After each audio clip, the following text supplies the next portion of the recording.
ఎందుకు వచ్చాడు యేసుక్రీస్తు వారు? తమ్ముడు మీరు చెప్పండి, నాగరాజు తమ్ముడు, యేసుక్రీస్తు వారు భూమి మీదకి ఎందుకు వచ్చారు?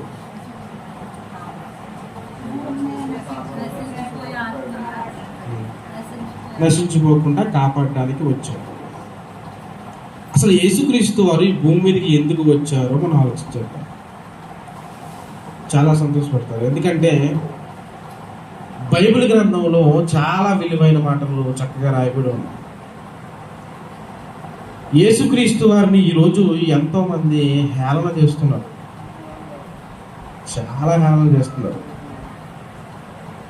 ఒక వ్యభిచారికి పుట్టాడని, తండ్రి లేక పుట్టాడని, 3 మేకులు పీక్కోలేని వాడేని, ఇలాంటి పిచ్చి పిచ్చి మాటలు సమాజం మాట్లాడుతుంది. కారణం ఏంటంటే యేసుక్రీస్తు వారిని గురించి తెలియకపోవడమే. ప్రేమదేవుని ఆయన గొప్పతనాన్ని తెలియకపోవడమే. యేసుక్రీస్తు వారు సామాన్యమైన వ్యక్తి కాదు, తెలుసా మీకు?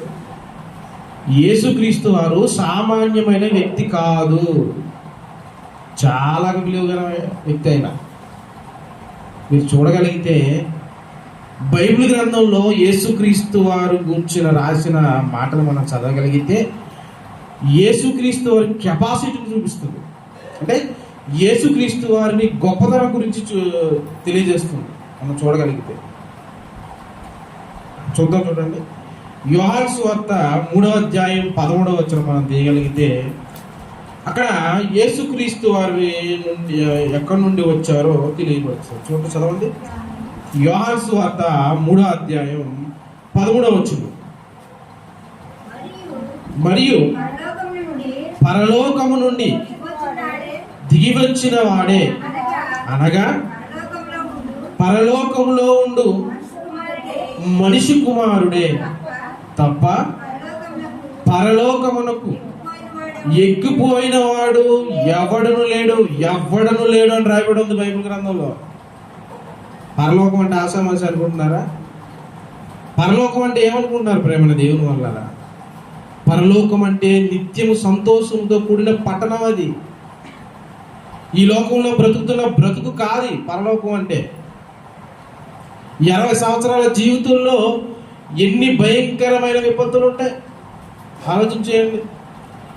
ఒక్కొక్కసారి కొంతమందికి తినడానికి తిండి కూడా ఉండదు, ఎన్నో బాధలు చెప్పుకుంటూ తెలుస్తుంది. భార్య గురించి భర్తలు బాధపడే మనుషులు ఉన్నారు, ఏమండి? భర్తల గురించి భార్యలు బాధపడే మనస్తత్వం కలిగిన వారు ఉన్నారు. ఇలాగా కుటుంబాన్ని ఎలా పోషించుకోవాలన్న ఆలోచన చాలామంది ఉంటూ ఉంటారు. ఇలాంటి ఎన్నో బాధలు కలిగిన పరిస్థితులు భూమి మీద మనకు కనబడుతూ ఉంటాయి. కానీ ప్రేమ దేవుని వల్లరా ప్రతి మనిషి ఈ లోకం కోసమే ఆలోచిస్తున్నాడు, కానీ పరలోకంలో అసలు ఎలా ఉంటుందో, పరలోకం నేను వెళ్ళాలి అనే ఆలోచన ఏ మనిషికి ఉండట్లేదు. ప్రేమ దేవుని ఏ మనిషికి ఉండట్లేదు. అందుకే యేసుక్రీస్తు వారు ఆయన పొజిషన్ మనం చూడగలిగితే చూడండి, ఆయన ఎలా ఎక్కడ ఉన్నవాడంట? పరలోకంలో ఉన్నవాడంట. చదవండి ఒకసారి మళ్ళీ. మరియు పరలోకము నుండి దిగి వచ్చిన వాడే అన్నాడు. చూడండి, పరలోకము నుండి దిగి వచ్చాడంట యేసుక్రీస్తు వారు. పరలోకం నుండి భూమి మీదకి దిగి వచ్చాడంట యేసుక్రీస్తు వారు. రావలసిన పని ఏంటి అని నేను అడుగుతాను. యేసుక్రీస్తు వారు భూమి మీదకి పరలోకం నుండి రావలసిన పని ఏంటి చెప్పండి, ఆలోచన చేయండి. ఆయనకి ఏమైనా పరలోకంలో సంతోషం లేక, ఆయనకి ఏదైనా ఆహారం తినడానికి ఏదైనా లేకంటారా? ఆయనకి లోటు అంటారా? మనకున్న లోట్లు లాంటి ఏమని అంటారా? కాదండి, కాదు. తెలుసా మీకు? పరలోకమే ఆయన కింద ఉన్నది ప్రేమన దేవుని వల్ల. అలాంటి యేసుక్రీస్తు వారు భూమి మీదకి రావాల్సిన పని ఏంటి? ఆలోచించేద్దాం. ఇంకా చూద్దాం. దాని కింద చూస్తే సామెతల గ్రంథంలో కూడా కొన్ని మాటలు రాయబడి ఉన్నాయి. సామెతల గ్రంథంలో 8వ అధ్యాయం 30వ వచనం మనం చూడగలిగితే అక్కడ కూడా యేసుక్రీస్తు వారి గురించిన కొన్ని మాటలు రాయబడి ఉన్నాయి. నేను ఆయన యొద్ద ప్రధాన శిల్పినే అనుదినము సంతోషించుచు నిత్యము ఆయన సన్నిధిని ఆనందించుచుంటిని అంటాడు యేసుక్రీస్తు వారు. ఈ వచనం చూస్తుంటే పరలోకంలో యేసుక్రీస్తు వారు బాధలు ఉన్నాయా? లేవు. నిత్యము ఆనందిస్తున్నాడంట. నిత్యము ఎప్పుడు ఆనందిస్తూనే ఉన్నాడంట. ఆనందం అంటే ఎలా ఉంటుంది మీకు తెలుసు కదా. ఎలా ఉంటుందండి ఆనందం అంటే? ఆనందం ఎంత హ్యాపీగా ఉంటుంది. ఏమీ లేనప్పుడు మన ఇంట్లో కనీసం బియ్యం కూడా లేవనుకోండి, నాలుగు ఎవరో వచ్చి ఒక 50,000 అమ్మ ఇంట్లో ఉంచుకోండి మీకు చేతిలో పెట్టాడు, ఎలా ఉంటుంది ఆ సంతోషం? మీరు వర్ణించలేదు, నాకు తెలుసు. అలాంటి సంతోషము పరలోకంలో ఉందంట. నిత్యము సంతోషం ఉందంట. అలాంటి సంతోషాన్ని యేసుక్రీస్తు వారు అనుభవిస్తున్నారు. అలాంటి సంతోషాన్ని విడిచిపెట్టి యేసుక్రీస్తు వారు భూమి మీదకి ఎందుకు వచ్చారు ఆలోచించారు. అలాంటి నిత్యము సంతోషిస్తున్న యేసుక్రీస్తు వారు భూమి మీదకి ఎందుకు వచ్చాడు? ప్రేమ దేవుని అన్నారు. నేను కిందకి చదువుకుంటూ వెళుతున్నప్పుడు చాలా బాధ కలుగుతుందంటే, చాలా బాధ కలుగుతాయి. అలాంటి నిత్యం సంతోషం కలిగిన యేసుక్రీస్తు వారు ఈ భూమి మీదకి రావడం జరిగింది. ప్రేమ దేవుని అన్నారు. అదే ఎఫెసీయులకు రాసిన పత్రిక చూడండి, 1వ అధ్యాయం 4వ వచనంలో కూడా మనం చూడగలిగితే, ఎఫెసీయులకు రాసిన పత్రిక 1వ అధ్యాయం 4వ వచనం, ఎట్లనగా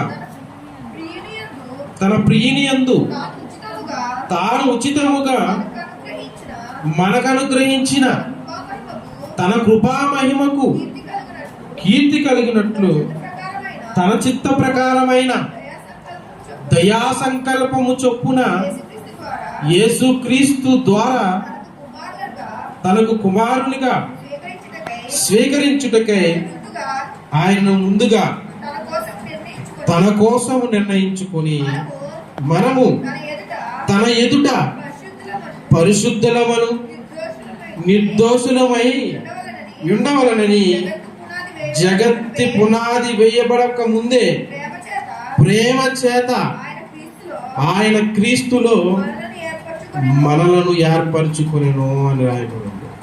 చూడండి, ప్రేమ చేత కన్నతండ్రి దేవుడు మనల్ని ఏర్పరచుకున్నాడు. ఈరోజు ప్రేమ కలిగి ఉంటున్నారా మనుషులు? ప్రేమ కలిగి ఉంటున్నారండి మనుషులు?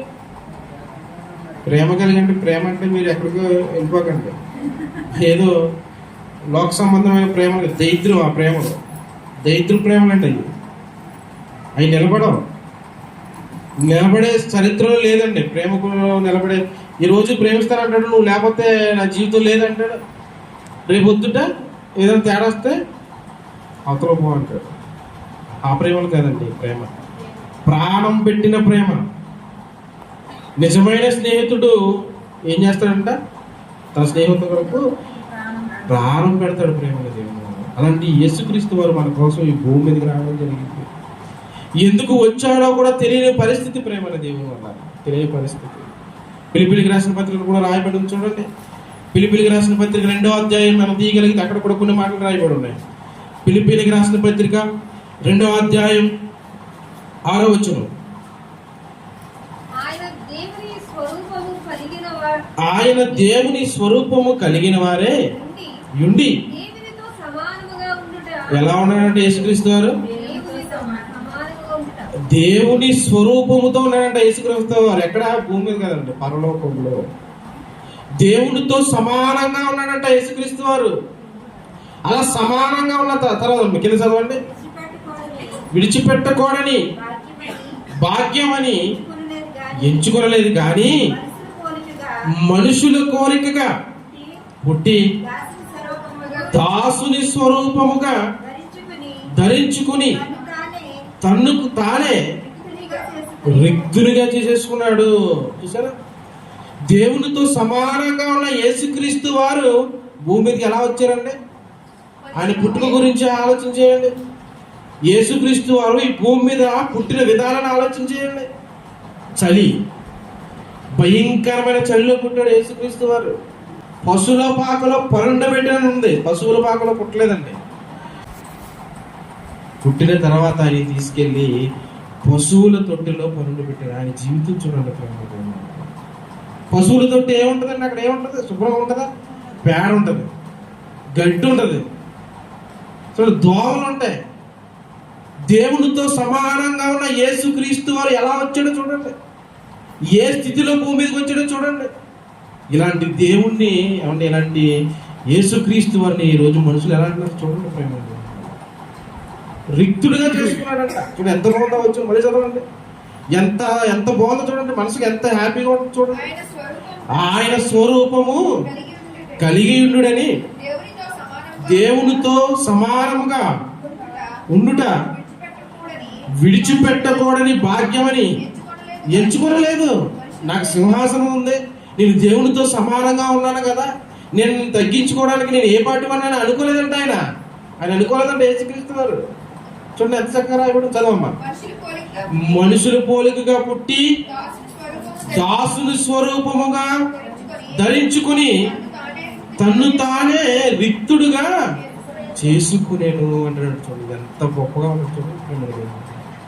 ఎంత తగ్గించుకున్నాడో చూడండి ప్రేమ దేవుని వల్ల యేసుక్రీస్తు. ఎవరి కోసం? మన కోసమే. మన కోసమే తగ్గించుకున్నాడు యేసుక్రీస్తు. ఎందుకు తగ్గించుకున్నాడు? మనం ఏమైనా గొప్పవాళ్ళమా? గొప్పవాళ్ళం మనం? గొప్పవాళ్ళం అంటే గొప్పగా బ్రతుకుతున్నామా భూమి మీద? గొప్పగా బ్రతుకుతున్నామా భూమి మీద? ప్రతి మనిషిని హృదయాన్ని తెరిస్తే కొంపు కొడుతుంది ప్రేమ. అలా ఉన్న బ్రతుకులు మన. అలాంటి బ్రతుకుల్లో ఉన్న మనల్ని రక్షించడానికి ఏమండి ప్రేమమయుడు, కరుణామయుడు ఏమండి ఎలా దిగి వచ్చాడంటే భూమి మీదకి తనను తను తగ్గించేసుకున్నాడంట. అలాంటి దేవుణ్ణి ఈరోజు ఎన్నో మాట్లాడుతున్నారు ప్రేమ దేవుడు.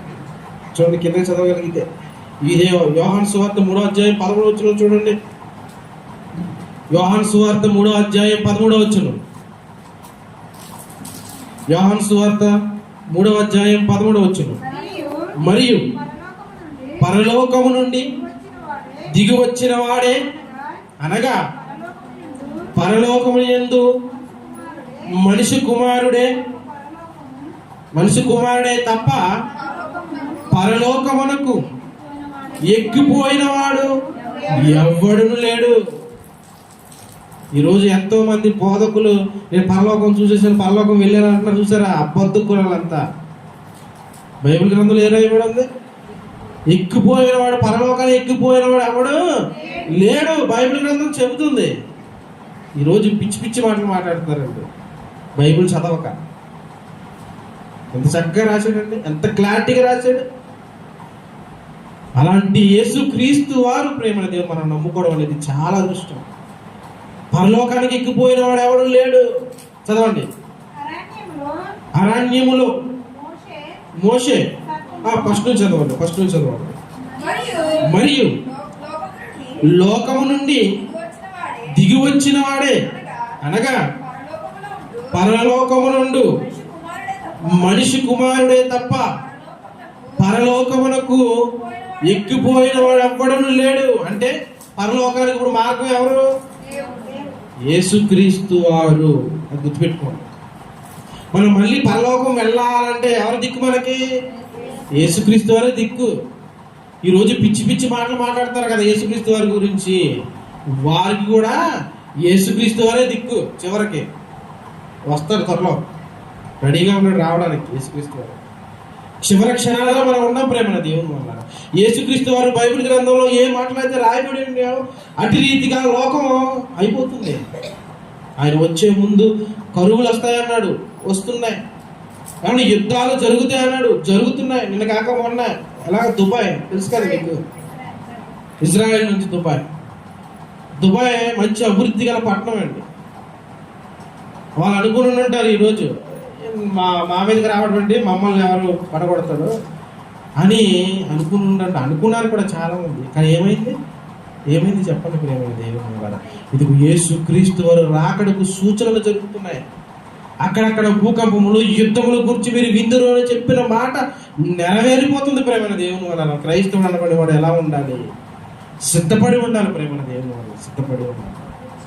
ఆయన కోసం మనం ఎదురు చూసేవారిగా ఉండాలి. ఈ లోకంలో మనకి ఎన్నో ఎదురవుతూ ఉంటాయి, భయంకరమైనవి ఎదురవుతూ ఉంటాయి. వాటన్నిటిని నువ్వేం చేయాలంటే పక్కన పెట్టేసుకోవాలి. పక్కన పెట్టుకోవాలంటే నువ్వు బైబిల్ పక్కన పెట్టావనుకో, పక్కన పెట్టలేవు. నువ్వు బైబిల్ పక్కన పెట్టావంటే నువ్వు ఉండలేవు, నువ్వు పాడైపోతావు. బైబిల్ అని చెప్తావు. దేవుడిచ్చిన 66 పుస్తకాలు, వాక్యాలను మనసులో ఉంచుకొని దాన్ని ధ్యానిస్తే గనక దేవుని కొరకు ఎదురు చూపులు చూడగలుగుతావు. మనం బ్రతుకులు సరిదిద్దుకుని ఆయన వచ్చే ముందు మనం నిర్దోషులుగా మనం ఉండగలుగుతాం. ఆలోచించండి. చాలా భయంకరంగా ఉంది, చాలా భయంకరంగా ఉంది. నీ కోసం సాతాను నిన్ను ఎలా పాడు చేద్దామా అని సాతాను ఎదురు చూస్తుందండి. నువ్వు వాక్యాన్ని చదవకపోతే, వాక్యం వినకపోతే, నువ్వు వాక్యాన్ని పఠించకపోతే నువ్వు పాడైపోతావు. బైబిల్ గ్రంథం చెప్తుంది. ఎవరిని మింగుదునా అని ఎదురు చూస్తున్నాడు. గర్జించు సింహం అని తిరుగుతుంది నిన్ను పాడు చేయడానికి. కాబట్టి ఆలోచన చేయండి ప్రేమ దేవుడు. చాలా జాగ్రత్తగా ఉండాలి మనం. అదే అంటున్నాడు లూకాసు వార్త. మనం చూడగలిగితే లూకాసు వార్త 19వ అధ్యాయం 41వ వచనం చూడండి. ఈ లోకంలో ఉన్న మనుషులను చూసి 19వ అధ్యాయం 41వ వచనం, ఆయన పట్టణమందు సమీపించినప్పుడు దానిని చూచి దాని విషయమై ఏడ్చి అని రాయబడిందో చూడండి ప్రేమ దేవుని వల్ల. యేసుక్రీస్తు వారు ఏడ్చాడు ప్రేమ. యేసుక్రీస్తు వారు నీ కోసం, నా కోసం, ఈ లోకంలో ఉన్న వారందరి కోసం ఏడ్చాడండి. ఏడవలసిన పని ఆయనకి ఏంటి చెప్పండి ప్రేమ. ఆయనకి ఏం లోట? మనం చదువుకున్నాం. దేవునితో సమానంగా ఉన్న యేసుక్రీస్తు వారు ఈ లోకంలోకి వచ్చి ఒక పట్టణాన్ని చూసి ఏడ్చినట్టుగా రాయబడి. ఏడవలసిన పని ఏంటి చెప్పండి ప్రేమ. మనిషి క్రూరంగా మారిపోయాడు. చాలా భయంకరమైన స్థితిలోకి వెళ్ళిపోయాడు. చాలా భయంకరంగా జరిగింది. మన ధర్మశాస్త్రంలో చూడగలిగితే దేవుడు రాయించిన మాటలు చూస్తానంటే చాలా భయంకరంగా మారిపోయారు ప్రేమ దేవుని వల్ల. లోకంలో చాలా భయంకరం. ఏడ్చాడంటే యేసుక్రీస్తు. ఎందుకు ఏడుస్తాను చెప్పండి. మనం కూడా ఎంత బాధ కలిగితే ఏడుస్తాను చెప్పండి. ఆలోచించేయండి. స్త్రీలు కానీ మగవాళ్ళు కానీ ఎంత బాధ కలిగితే మనం ఏడుస్తాం చెప్పండి. అలాగే యేసుక్రీస్తు వారు ఒక పట్టణానికి వెళ్ళగానే ఏడ్చాడంట ప్రేమ. ఈ ఏడుపులు మనుషులకి వినపడుతున్నాయా? మతం అనే మత్తులో ఉండి పిచ్చి పిచ్చి మాటలు మాట్లాడుతూ ఈరోజు యేసుక్రీస్తు వారి మీద నిందేస్తున్నారంటే అది ఎంత దౌర్భాగ్యమే చెప్పండి. ఒక స్త్రీని మోహపు చూపు చూడొద్దురా అని చెప్పిన మాట తప్ప అండి? యేసుక్రీస్తు వారు చెప్పింది తప్ప చెప్పండి ప్రేమన్న దేవుని వల్ల. చనిపోయిన వారిని తిరిగి లేపాడైనా. కళ్ళు లేని వారికి కళ్ళు ఇచ్చాడండి. కాళ్ళు లేని వారికి కాళ్ళు ఇచ్చాడు. ఎందరో స్త్రీలను ప్రేమన దేవుని వల్ల వాళ్ళకి ఉన్న రోగాలను తీర్చాడు. ఆయన వస్త్రము ముట్టుకుంటేనే స్వస్థత అయిపోయాడు. అంత మగాడు ఎవరైనా ఉన్నాడా ఈ లోకంలో? ఉన్నాడా? లేడండి. అలాంటి వారి మీద అండి బ్రతకలడు. ఎన్ని విలువైన మాటలు రాయబడి ఉన్నాయి. మతం అనే మత్తులో మునిగిపోతుంది ప్రేమ దేవుడు. ఆయన అర్థం చేసుకోవట్లా. ఆయన ఇచ్చిన సమయాన్ని అంతా వ్యర్థం చేసుకుంటున్నారు. కానీ లేదు ఈ పుస్తకం లేదా పలానా వాళ్ళ పుస్తకం, ఇది మనకు సంబంధించింది కాదు, పలానా తక్కువ కులస్తులకు సంబంధించిన పుస్తకం, ఈ ఆలోచనలో చెత్త ఆలోచనలో ఉన్నారు మనుషులు. కానీ దేవుడు రాయించాడనా, దేవుడు మనసు అని దేవుడు రాయించిన పుస్తకం అనే ఆలోచన ఎవరిలో లేదు ప్రేమ దేవుని వల్ల. ఎవరిలో లేదండి. ఏడ్చాడంట. ఇవన్నీ చూసి యేసుక్రీస్తు వారు ఏడ్చాడంట ప్రేమ దేవుని వల్ల. ఏడ్చాడంట. చూడండి కింద చూడండి. యోహాను సువార్త 1వ అధ్యాయం 18వ వచనం. ఆయన ఎందుకు ఏడ్చాడు చూడండి. ఎవడను ఎప్పుడైనను దేవుని చూడలేదు, తండ్రి రొమ్మునున్న అద్వితీయ కుమారుడే ఆయనను బయలుపరిచెను అని రాయబడింది. తండ్రిని రొమ్ముని ఆనుకున్నాడంట. ఆనుకున్నప్పుడు తండ్రి ఆవేదన ఏదో తెలిసి ఉంటారు ప్రేమ దేవుడు. తండ్రి ఏదో బాధపడుతున్నట్టుగా ఆయన రొమ్ముని ఇలా ఆనుకున్నప్పుడు యేసుక్రీస్తు వారికి ఇది వినిపించుండి ఉంటుందండి. అందుకే రాగలిగాడు ఈ లోకంలో. అందుకే వచ్చాడు. మీరు కిందకి చదవగలిగితే కిందకి రాయబడి ఉంది. దేవుడు ఎలా బాధపడుతున్నాడో చూడగలిగితే ఆదికాండంలో మనం రాయబడి చూడండి. ఆదికాండం 6వ అధ్యాయం 5వ వచనం. ఆదికాండం 6వ అధ్యాయం 5వ వచనం.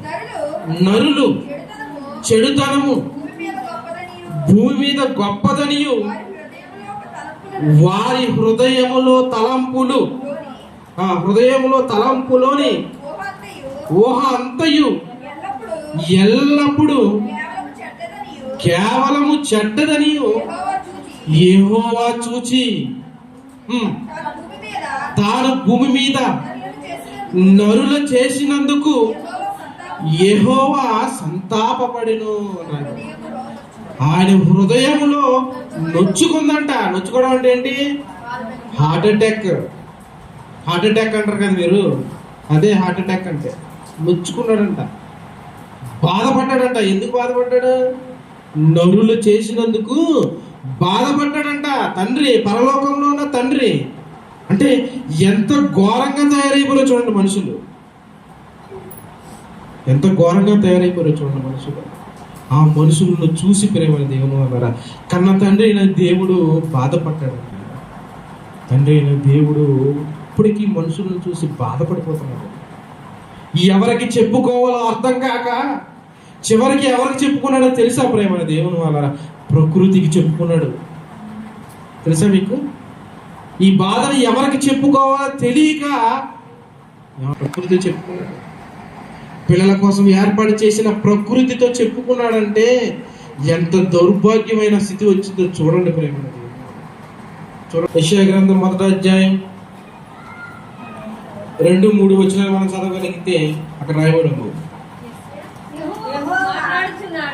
యెహోవా మాట్లాడుచున్నాడు, ఆకాశము ఆలకించుము, భూమి చెవియొగ్గుము. నేను పిల్లలను పెంచి గొప్పగా చేసి తిని వారు నా మీద తిరగబడ్డారు. చూడండి, ఎవరితో చెప్పుకుంటున్నాడు? ఆకాశంతో చెప్పుకుంటున్నాడు, భూమితో చెప్పుకుంటున్నాడు. అంత పరిస్థితి ఎలా వచ్చిందో చూడండి ప్రేమ దేవుడు. ఆకాశము, భూమి, నీరు, గాలి ఇవన్నీ మనుషులకు సేవ చేసిన వాటి అన్నదాన్ని దేవుడు చెబుతున్నాడంటే, వారికి చెప్పుకుంటున్నాడంటే దాన్ని బట్టి ఆలోచన చేయండి. మనిషి ఎలా మారిపోయాడో చూడండి. ఎవరికి చెప్పుకోలేని పరిస్థితి ప్రేమ.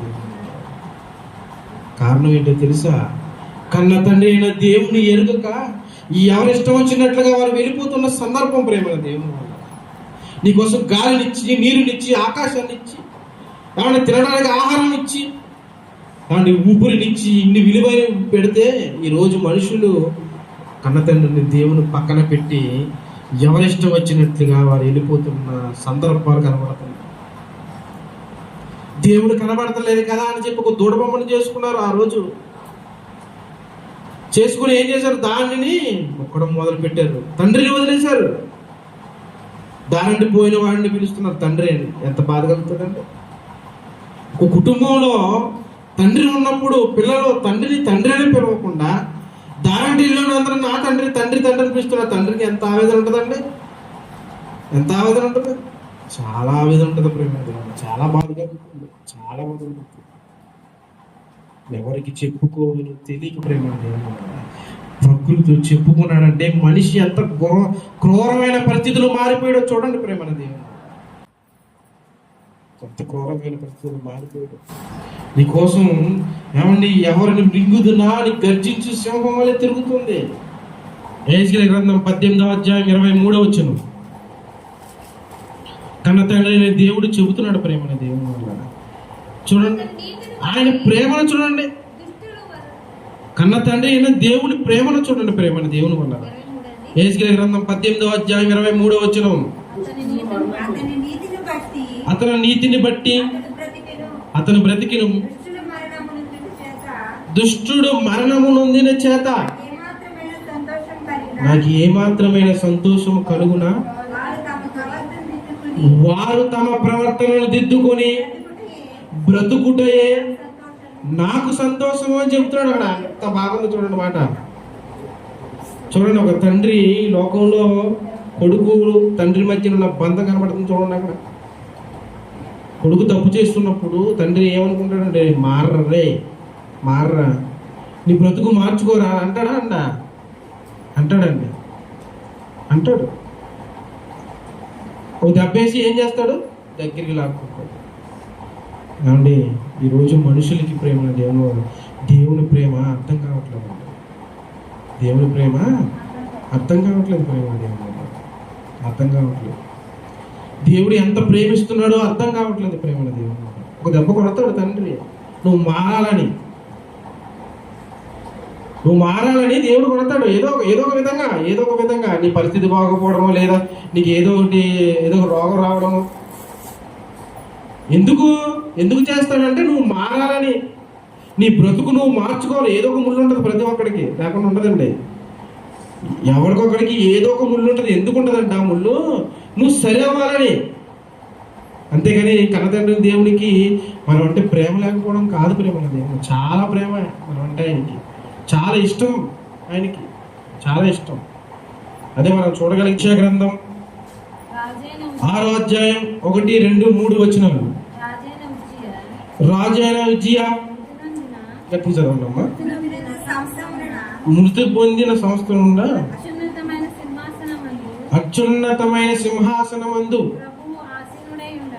ప్రభు ఆసీనుడై ఉండగా నేను చూచి తిని ఆయన చదవండి.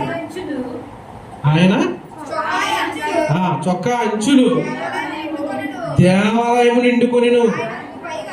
ఆయనకు పైగా శరాపులు నిలిచియుండిరి. ఒక్కొక్కరికి 6 రెక్కలుండెను.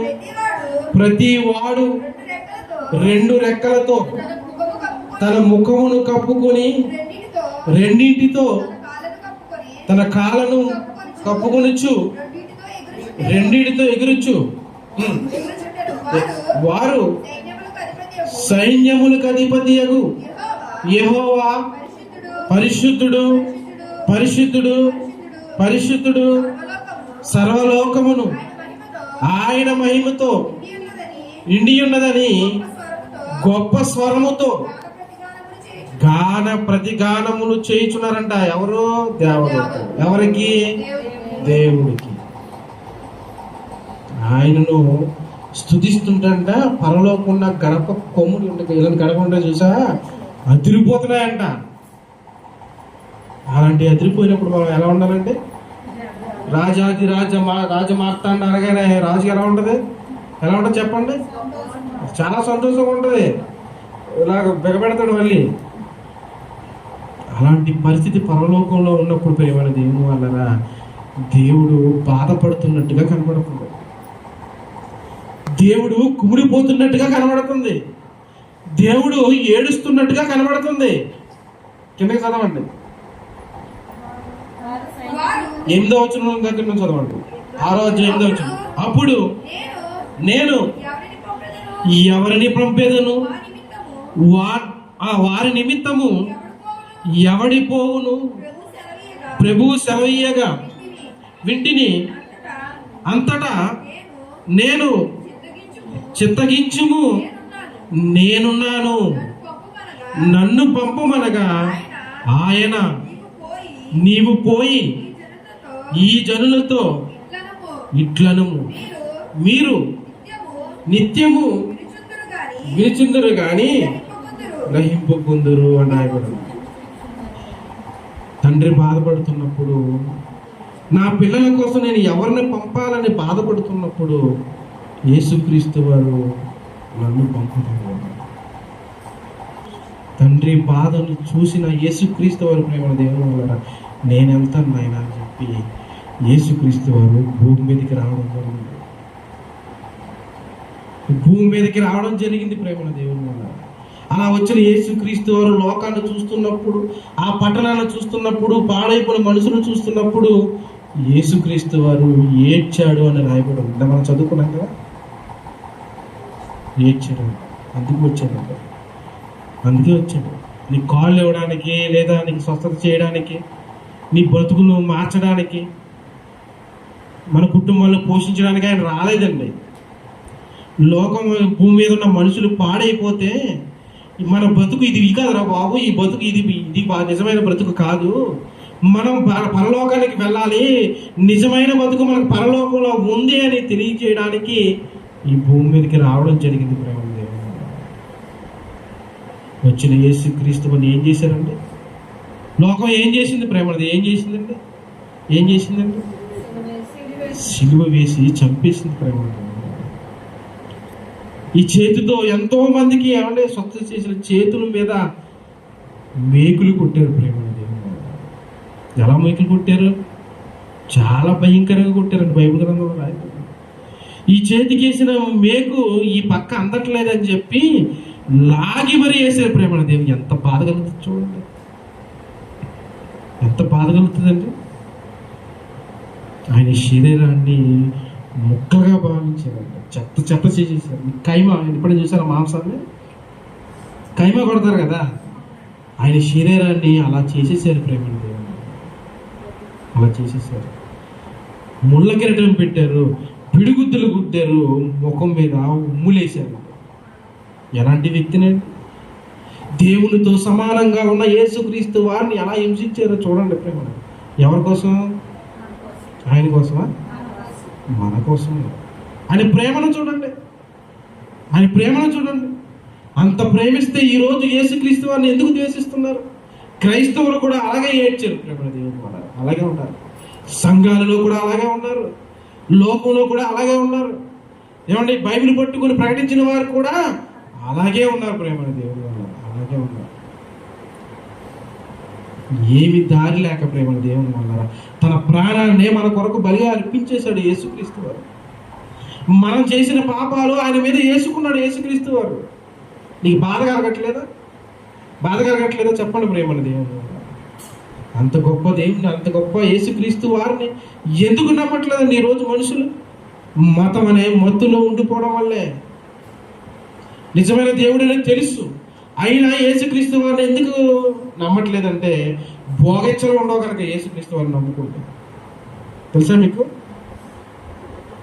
మన క్రైస్తవులు కూడా చాలా మంది చేస్తారు, కానీ ఏమవుతుంది? నేను బాప్తీసం తీసుకున్నాను ప్రత్యేతాపం ఉండదా? నేను పెళ్లి వీడియో తీసినప్పుడు ఒక ఆవిడ ఈ హల్దీ ఫంక్షన్లు అవి ఉంటాయి కదా, తెగ డ్యాన్స్ చేసింది. మామూలుగా వేయలేదు, వయసు పెద్దది, ఈ వయసు ఉంటుంది ఆవిడ. డాన్స్ మామూలుగా వేయలేదు ఆవిడ. వేసేసిన తర్వాత మెల్లిగా నా దగ్గరికి వచ్చిన తర్వాత, తమ్ముడు ఆ వీడియో డిలీట్ చేసావా? నేను బాప్తీసం తీసుకున్నాను అంట. డ్యాన్స్ చేసిన తర్వాత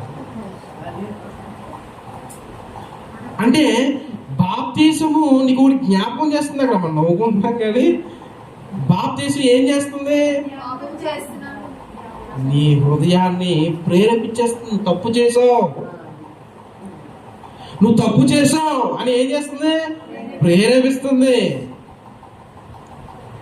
వెంటనే ఆవిడ వచ్చినట్టు ఏమనుకుంది? బాబు ఆ వీడియో డిలీట్ చేసావా? నీకు దండం పెడతాను. పశ్చాత్తాపం వస్తుంది. అలాంటి కృప నీకు ఎవరిచ్చారు? దేవుడు యేసుక్రీస్తు వారు ఇచ్చాడు ప్రేమన దేవుని వల్ల. అలాంటి కృపను మీరు పాడు చేసుకోకండి, సంఘముగా నిలబడండి ప్రేమన దేవుని వల్ల. ఎన్నో ఉడుదుడుకులు, ఎన్నో భయంకరమైన విపత్తులు, ఎన్నో భయంకరమైన విషయాలు మీకు తెలిసినా సంఘాన్ని మాత్రం మీరు విడిచిపెట్టకండి. చాలా భాగ్యం ఈ సంఘం అనేది. సంఘం చాలా భాగ్యం అండి. ఈరోజు మీ ఇంటి దగ్గర ఈరోజు ఇలాంటి కార్యక్రమం జరుగుతుందంటే మీకు చాలా అదృష్టవంతులు, చాలా అదృష్టవంతులు. మీరు దయచేసి దాన్ని మీరు విడిచిపెట్టకండి. యేసుక్రీస్తు వారు ఈ సందర్భంలో యేసుక్రీస్తు వారు వస్తే మీరందరూ ఎలా వెళ్తారు పరలోకానికి? ముందు ఎవరు వెళ్తారు అనుకుంటారు? సంఘాలు ఎత్తబడతాయి. తెలుసా మీకు? ముందుగా సంఘాలు ఎత్తబడతాయి ప్రేమ దేవుని వల్ల. చదువుతున్నప్పుడు చాలా సంతోషంగా ఉంటుంది మనకి. ఆహారం లేదు, డబ్బు లేదు, నగలు లేవు, ఏమీ లేవు అని అనిపించదు నీకు. చాలా హ్యాపీగా బతుకుతావు నువ్వు. అన్నగారు చెప్తూ ఉంటారు నాకు కొన్ని విషయాలు, అవి వింటున్నప్పుడు నాకు చాలా హ్యాపీగా ఉంటుంది. సంఘము చాలా గొప్పది. అలాంటి సంఘం మీ గుమ్మం ఎదుట ఉందంటే మీరు చాలా అదృష్టవంతులు. ఎవరైతే ఈ సంఘంలో ఏమైనా సహాయకులుగా ఉంటారో, సంఘపు పనిలో ఉంటారో, సంఘ సేవకుడికి ఎవరైతే తోడుగా ఉంటారో ప్రేమ దేవుని వల్లరా, అవన్నీ జీవ గ్రంథంలో రాయబడతాయి. అది పోగొట్టుకోకండి. ఇంకా ఎవరైనా బాప్తీసము తీసుకోకుండా ఇంకా ఉంటే గనక బాప్తీసము గురించి ఆలోచన చేయండి దయచేసి. చివరి క్షణాల్లో మనం ఉన్నాం. ఏ క్షణాన చనిపోతామో తెలియదు. చనిపోయిన వెంటనే ప్రేమ దేవుని వల్ల మనం పరలోకానికి వెళ్ళేవారిగా మనం ఉండాలి. యేసుక్రీస్తు వారు రాగానే మన పరలోకానికి వెళ్ళేవారుగా మనం ఉండాలి. ప్రేమ బాప్తీసం చాలా అవసరం. బాప్తీసం తీసుకుంటే ఏదో తెల్లసరి కట్టుకోవాలి, గాజులు వేసుకోకూడదు, బొట్టు పెట్టి ఇవి కాదండి, చెత్త ఇదంతా. ఇది కాదు మనకు కావాల్సింది. హృదయం మారాలి. నీ హృదయం మార్చుకోవాలి. హృదయం మార్చుకోవాలి. క్రీస్తు కొరకు బ్రతకడానికి సిద్ధపడాలి.